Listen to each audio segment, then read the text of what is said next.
किसी को कुछ नहीं मिलता तेरी अता के बगैर,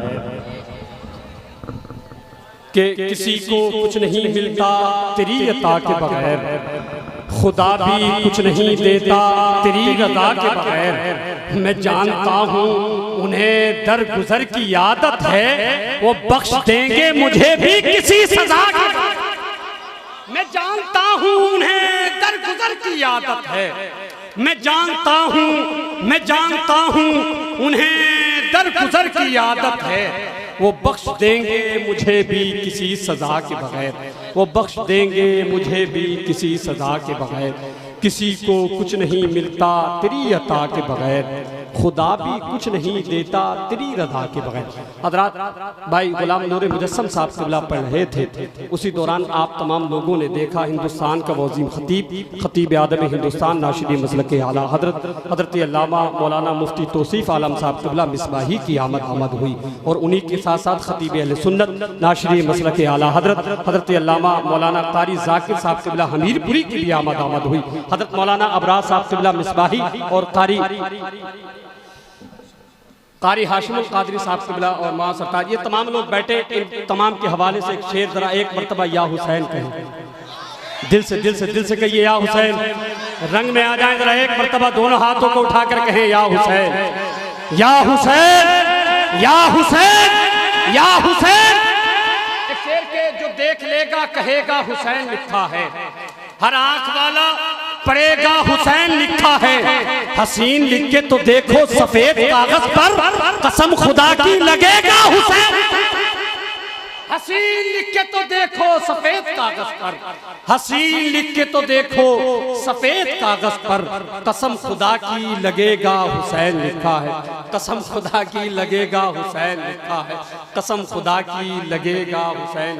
आइए हजरात बिना किसी तमहीद व ताखीर के उस अजीम ज़ात से मुलाकात करने बरदब के साथ गुजारिश करूँ खतीब आदम हिंदुस्तान नाशिर मसलक आला हजरत अल्लामा मौलाना मुफ्ती तौसीफ़ आलम साहब क़िबला मिसबाही की बारगाह में कि हजरत तशरीफ लाएं और अपने बेहतरीन खिताब से हम समाइन की क़ुलूब को मुनव्वर मुजल्ला फरमाएं। इस्तक़बाल कर ले नारे तकबीर, नारे रिसालत, मसलक आला हजरत, नारे तकबीर। किताबों में पढ़ते हैं वो आपको देखना हो तो अपनी बस्ती में देख लीजिए, जो किताबों में पढ़ते हैं, जो हम और आप सोच भी नहीं सकते। पर्दे का ऐसा रिवाज और ऐसी तरबियत के उसका यहाँ नहीं दूर दूर तक उसकी कोई नज़ीर नहीं मिलती, उसकी कोई मिसाल नहीं मिलती। ये तो आप सब जानते हैं, ये कितनी बड़ी बात है आप सबके लिए।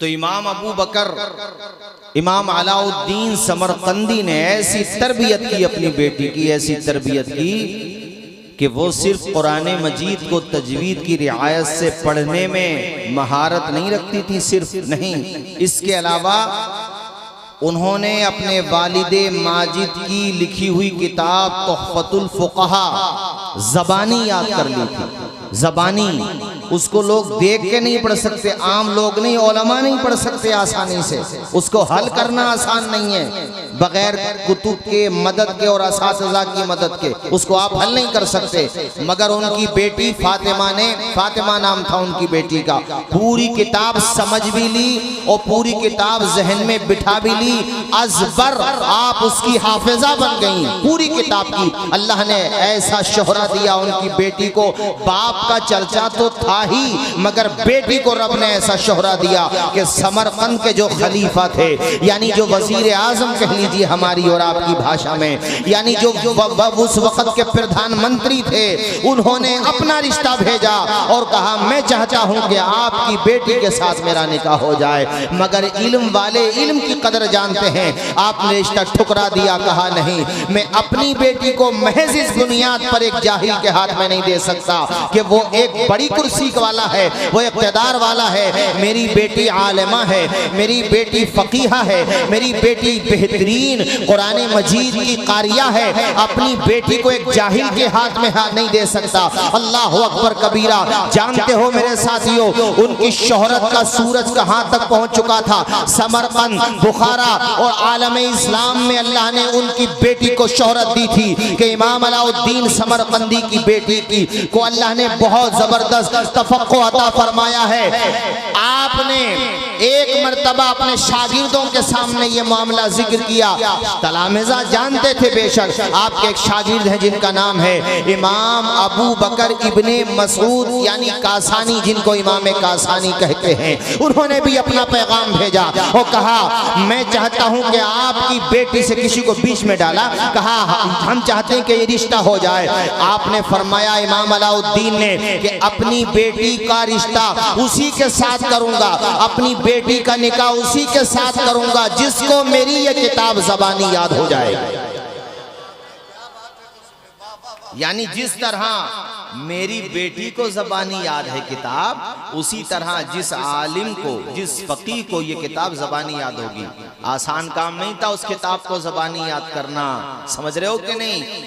उन्होंने कहा ठीक है हजरत, कहा मुझे ये बताओ तुमने मेरी ये किताब कितनी समझी, तोहफतुल फुक़हा, और ये ऐसी किताब है, ये हमारे उलमाए ज़वील एहतराम जानते हैं कि अल्लामा शामी जैसा वक्त का अजीम फ़कीह, जिनकी जलालत इल्मी का झंडा आज भी फजल व कमाल की चोटियों पर लहरा रहा, अल्लामा शामी कहते हैं तोहफतुल फुक़हा की मिसाल नहीं मिलती है, ऐसी अजीम किताब है तोहफतुल फुक़हा। जानते हो वो किताब।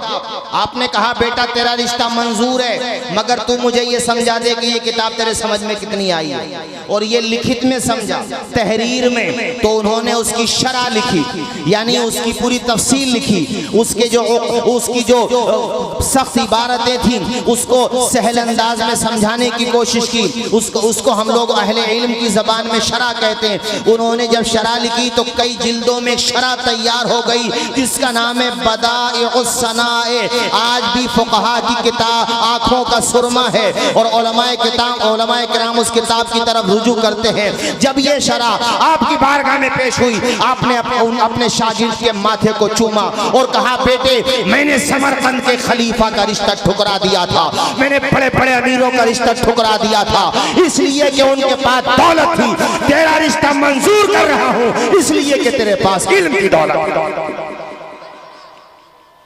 इससे एक सीख मिलती है, वो सीख ये है कि रिश्तों के मामले में ताख़ीर नहीं हो, रिश्ता अगर मुनासिब हो तो कर देना चाहिए। दौलत की तरफ हम देखते हैं, इसकी वजह से रिश्तों में ताख़ीर होती है। देखो बेटियों से भी कितना इल्म फैलता है, उनके बारे में लिखा हो, हमारे उलमाए किराम जानते हैं, उनके बारे में लिखा है कि जब उनके घर पे इस्तफ्ता मतलब सवालात आते थे कि इसका जवाब देना है, तो उसके नीचे मुफ्ती साहब दस्तखत करते हैं। जैसे जामिया नवीया साहब फतवा लेकर के आएंगे तो उसके नीचे दस्तखत होता कि नहीं होता, बोलो होता कि नहीं होता। तो उसके नीचे दस्तखत होता था इमाम अलाउद्दीन समरकंदी का भी होता था, और बाज़ फतावा में उनकी बेटी का भी दस्तखत हुआ करता था।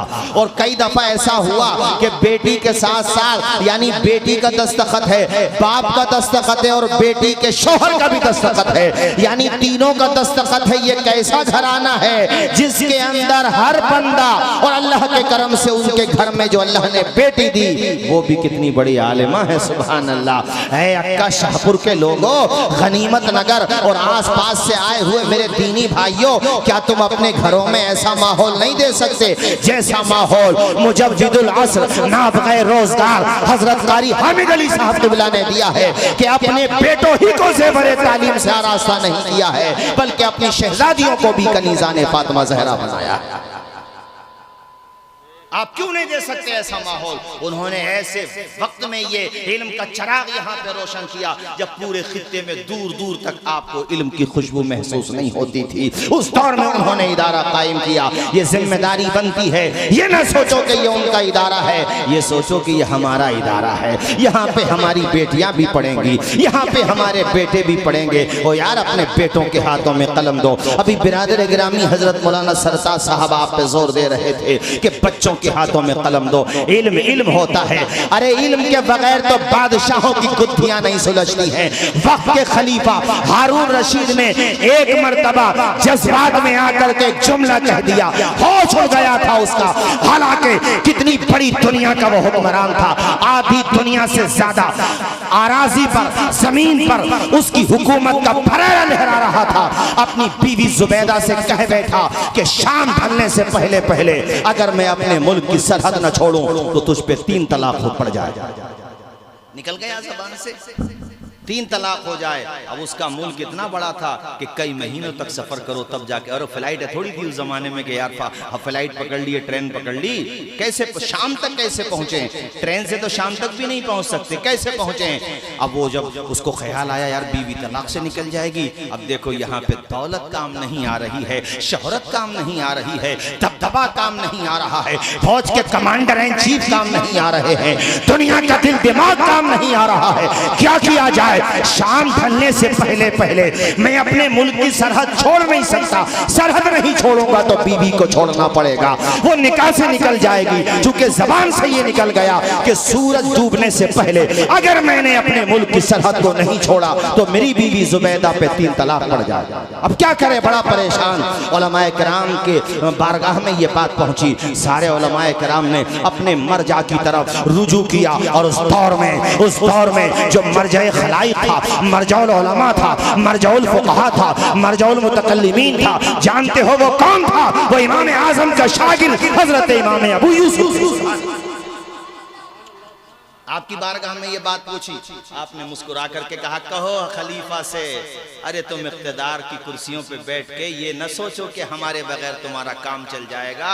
आज भी अगर तुम्हारा मामला अटका हुआ है तो इसको निकालने के लिए कोई वारिसे मुस्तफ़ा चाहिए, कोई आलिम दीन चाहिए। जाओ कह दो खलीफा से कि तुम्हारी बीवी को तलाक नहीं पड़ेगी। मुस्कुरा के बोलो ना यार सुभान अल्लाह, जरा झूम के बोलो सुभान अल्लाह।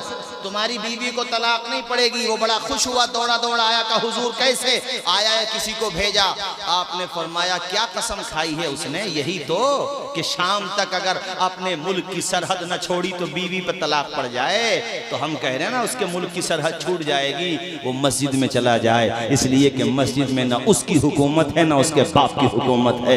मस्जिद खुदा का घर है, वहां उसका कुछ भी नहीं है। इसी तरीके से ईसा इब्ने मूसा ने एक मर्तबा ये कसम खा ली कि मेरी बीवी चांद से ज्यादा खूबसूरत न हो तो तलाक पड़ जाए। उसको बाद में लगा यार चांद से ज्यादा खूबसूरत, अरे सितारे से ज्यादा नहीं होगी, चांद तो चांद है। अच्छा ये इंसान बड़ा अजीब है, जब मोहब्बत करता है तो चांद तारे तोड़ लाने की बात करता है, और जब नफरत करता है तो टांगे तोड़ने की बात करता है। आपकी मुस्कुराहट तजर्बे का पता दे रही है। ये मौजूद तो खैर हमारे मुफ्ती साहब का है, नहीं आपका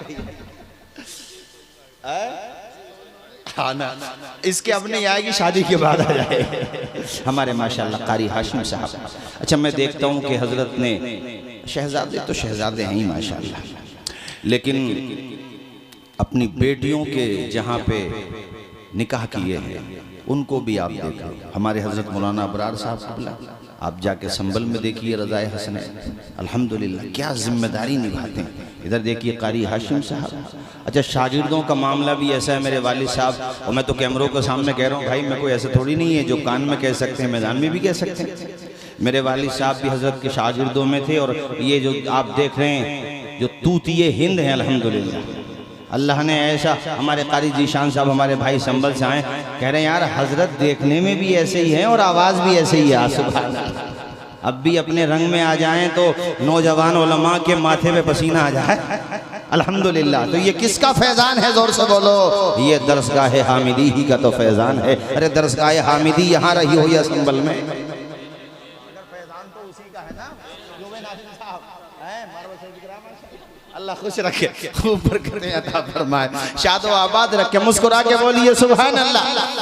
बीवी के बारे में क्या कह दिया? जोर से बोलें कि चांद से ज्यादा हसीना ना हो, चांद से ज्यादा जमीला ना हो, चांद से ज्यादा खूबसूरत ना हो तो तलाक पड़ जाए।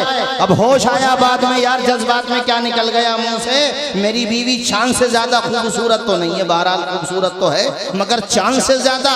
अब क्या करें? बड़े बड़े लोग बैठे थे, दुनिया का दिल दिमाग था उसके पास, मगर क्या करें मसला कोई हल नहीं करता।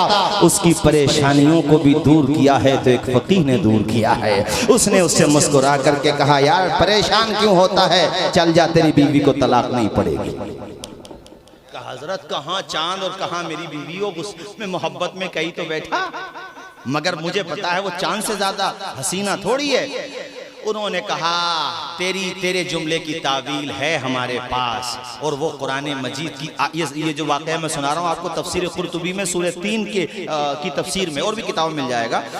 इमाम कुर्तुबी लिखते हैं कि फ़कीह ने कहा, फ़कीह वक्त ने कहा, अरे सुनो जनाब, इस बात की तावील है हमारे पास, इसलिए कि कुरान में अल्लाह कहता है लक़द खलक़नल इंसाना फ़ी अहसनी तक़वीम, हमने इंसान को सबसे हसीन सूरत में पैदा किया है, तो वो चांद से भी ज्यादा हसीन है। इस आयत की रोशनी में वो तूने यही तो कहा है चांद से ज्यादा हसीन ना हो, वो तेरी बीवी है हसीन चांद से ज्यादा। बोलो किसने मामला हल किया? अरे बोलो किसने हल किया?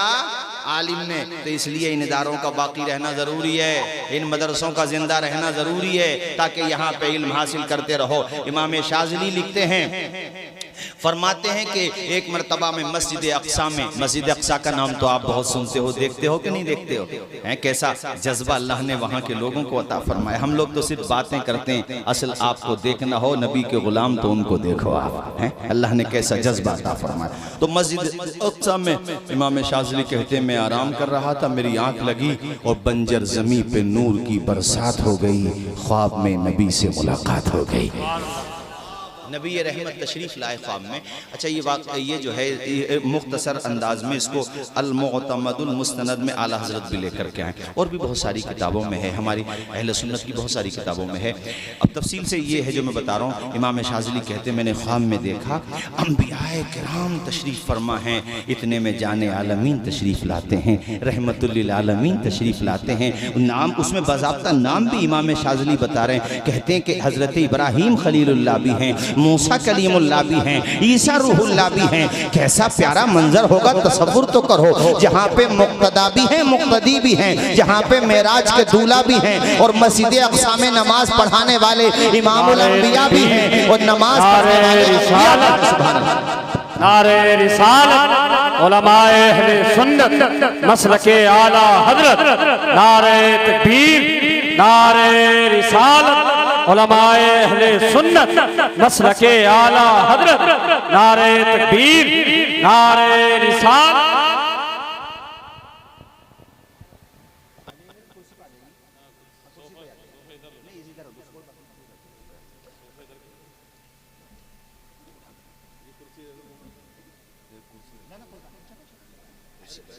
कोई बात नहीं, थोड़ी देर के लिए 10 मिनट टाइम मिला, बस कुछ हज़रत बैठिए, आप लोग बैठ जाइए,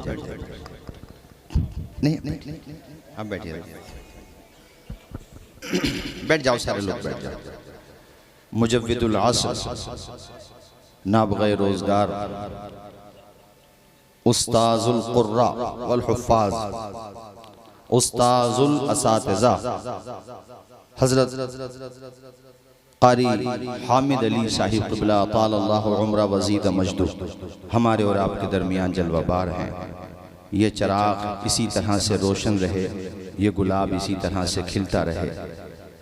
न जाने इनके वजूद मसूस से कितने घरों में इल्म का उजाला पहुँचा है, कितने आशियानों में इल्म की खुशबू पहुँची है।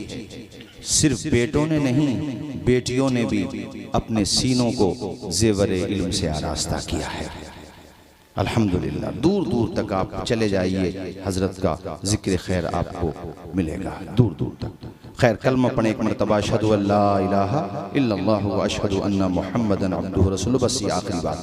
तो ख्वाब में देखा अंबियाए किराम तशरीफ़ फरमा है। हज़रत मूसा कलीमुल्लाह ने हमारे प्यारे नबी से कहा, ए हबीब, ए अल्लाह के हबीब, आपका मकाम, आपका मर्तबा हम सब जानते हैं, आपके बाद कोई नबी तो नहीं आएगा ना? बोलिए कोई नबी, हुजूर आखिरी नबी है ना? हजरत मूसा ने कहा, आपकी उम्मत में दीन का काम करेंगे उलमा, जो काम अंबियाए किराम बनी इसराइल में अंबियाए किराम ने किया, तो आपके बाद तो कोई नबी नहीं आएगा, आपकी नियाबत का फरीज़ा उलमा अंजाम देंगे। तो या रसूल अल्लाह, मैं चाहता हूँ कि अपनी उम्मत के किसी आलिम से मेरी मुलाकात कराइए, मैं उनसे बातचीत करना चाहता हूँ। इमाम शाज़िली लिखते हैं कि ख्वाब में मैं सारा मामला देख रहा था। अल्लाह के पैगंबर ने एक आलिम दीन को पेश किया, और उस आलिम का नाम है इमाम गज़ाली। सुभान अल्लाह, अल-मुतवफ़्फ़ा 505 हिजरी पेश किया। हजरत इमाम गज़ाली हजरत मूसा कलीमुल्लाह के सामने अदब के साथ बैठे हुए हैं। हजरत मूसा ने कहा, ए बेटा अपना नाम बताओ, और उनसे कोई सवाल पूछा।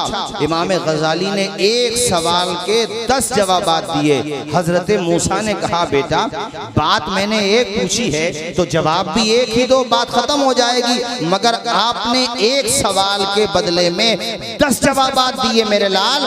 सवाल एक है तो जवाब भी एक दो। हजरत मूसा ने बहुत ही अदब के साथ गर्दन झुका के अर्ज किया, हे अल्लाह के कलीम, हे मूसा कलीमुल्लाह, रब ने भी तो आपसे सिर्फ एक ही बात इरशाद फरमाई थी, वमा तिलका बियमीनी का या मूसा, हे मूसा आपके हाथ में क्या है? आप कह देते ही आसाया, ये मेरा आसा है, बात खत्म हो जाती, मगर आप अपने जवाबात का सिलसिला दराज करते रहे हैं। आपने कहा, हिया आसाया अतवक्कउ अलैहा व अहुशु बिहा अला गनमी वलिया फीहा मारिब उखरा, ये मेरा आसा है, मैं इस पे टेक लगाता हूँ अपनी बकरी के लिए, यानी अपनी बकरी के लिए दरख्त से चारा तोड़ता हूँ, उसको झाड़ता हूँ, और भी मेरे इससे बहुत सारे काम हैं। मूसा कलीमुल्लाह के लबों पे मुस्कुराहटों के गुलाब खिल जाते हैं। आपने कहा, बेटा जरा ये तो देख, शर्फ़े कलाम किससे मिल रहा था, मैं गुफ्तगू किससे कर रहा था? ए बेटा मैं ये चाहता था कि खुदा से गुफ्तगू का सिलसिला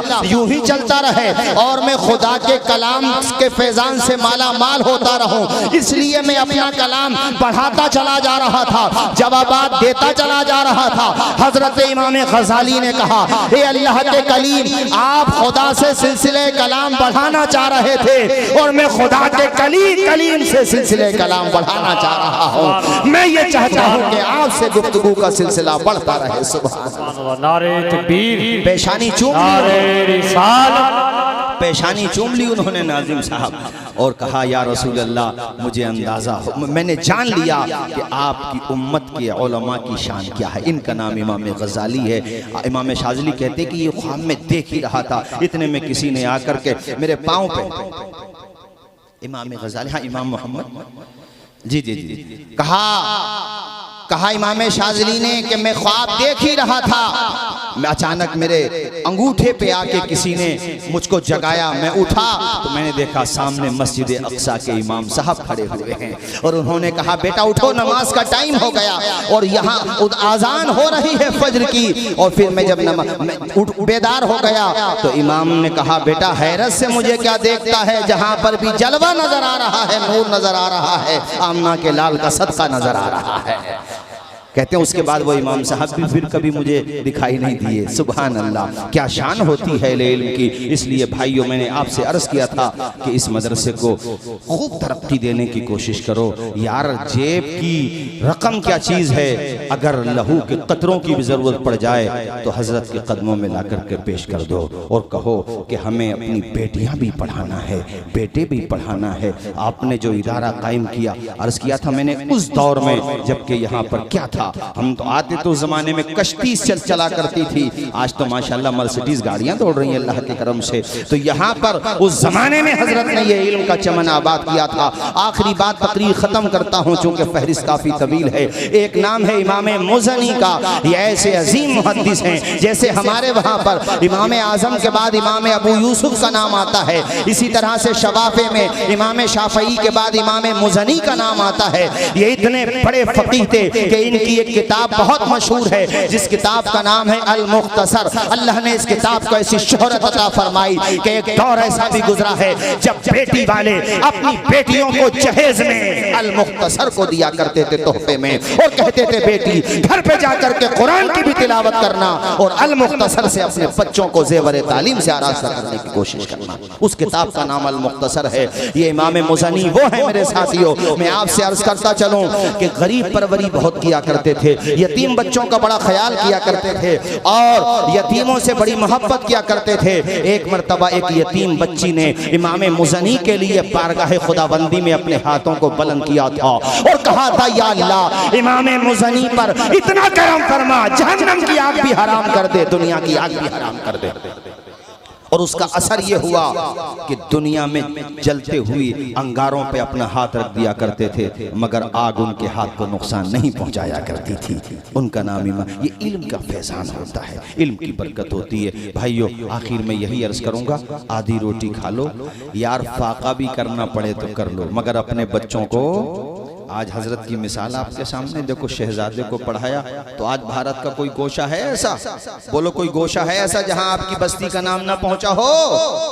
नहीं होगा, शायद कोई धोखे से रह गया होगा तो बात अलग है, इन्होंने तारीख न दी हो, वरना वो भी नहीं रहता। मणिपुर या मेघालय रह गया होगा शायद, उधर ना जाओ तो ही ठीक है, हालात ठीक नहीं है उधर के। बाकी तो अल्हम्दुलिल्लाह कोई खित्ता नहीं। बोलो ये किस चीज की बरकत है? आवाज नहीं आएगी जोर से, इल्म की बरकत है। आवाज आए, किस चीज की बरकत है?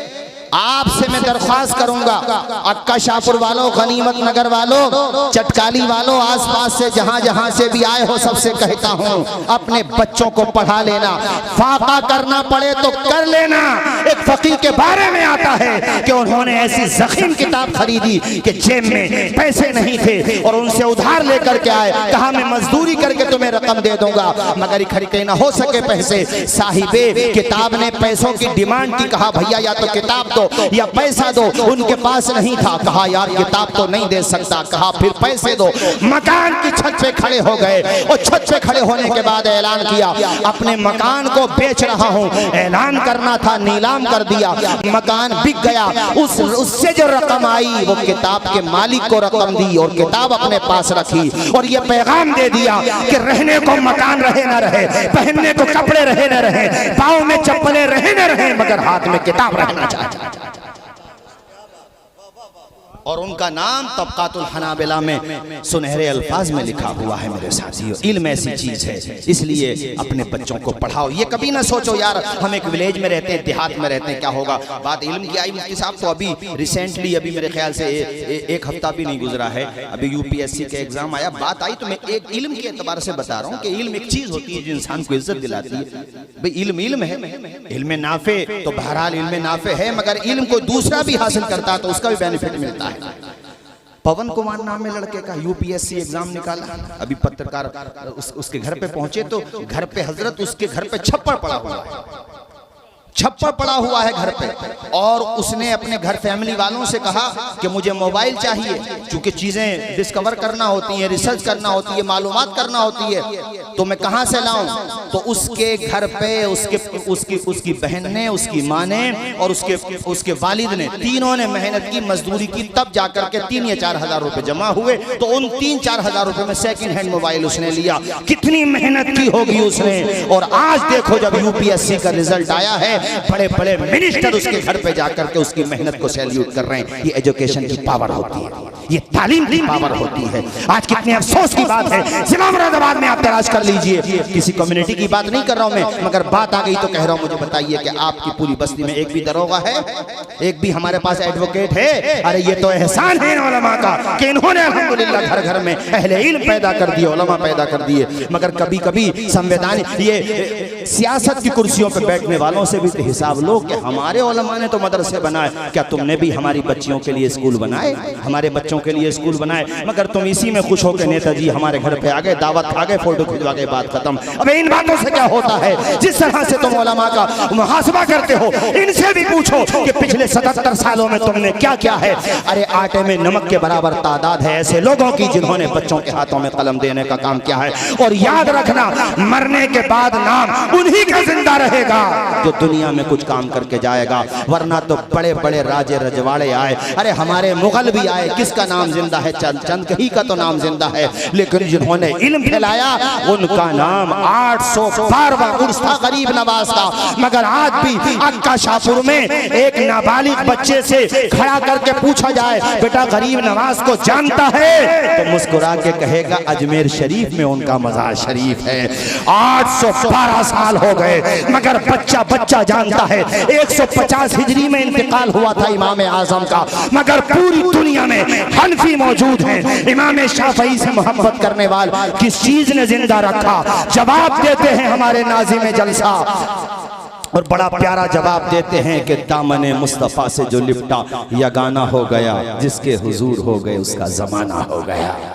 इसलिए साथियों ये दर्द दिल है, ये समझ लेना, बच्चों को पढ़ा लेना और इस इदारे को सींचो। अरे मुफ्ती साहब हजरत की तरफ से ये मैं 2 मिसरे कह दूं, फिर मैं अपनी तकरीर खत्म करता हूं कि सींचा है, हजरत की तरफ से कह रहा हूं। ये आप देखिए माशाल्लाह, मेरे ख्याल से मस्जिद है ना, ये मस्जिद है और ये जगह भी मदरसे ही की जगह है मदरसे ही की जगह। और किस तरह से मेहनत की होगी। और पहले बरसात में यहाँ पानी आ जाता था, पानी के साथ मछलियाँ भी आ जाती थी, कितनी दफ़ा तो फसलें हमारी डूब जाती थी, मगर उस दौर में भी हजरत ने, आज तो माशाल्लाह खैर अल्लाह का शुक्र है, अल्लाह ने ऐसे शहजादे अता कर दिए जो बहरहाल बड़ी अल्हम्दुलिल्लाह सपोर्ट है अल्लाह के करम से। और मैं ये कहूँगा कि ये सब है हजरत ही की दुआओं का समरा और हजरत के शहजादों की वालदा की दुआओं का सदका, बहनों की दुआओं का सदका। भाइयों, मैं हजरत की तरफ से ये शेर कह दूं फिर तकरीर खत्म करता हूं। सींचा है इसे खून से हम तिश्ना लबों ने, तब जाके इस अंदाज का मैखाना बना है। अस्सलाम वालेकुम।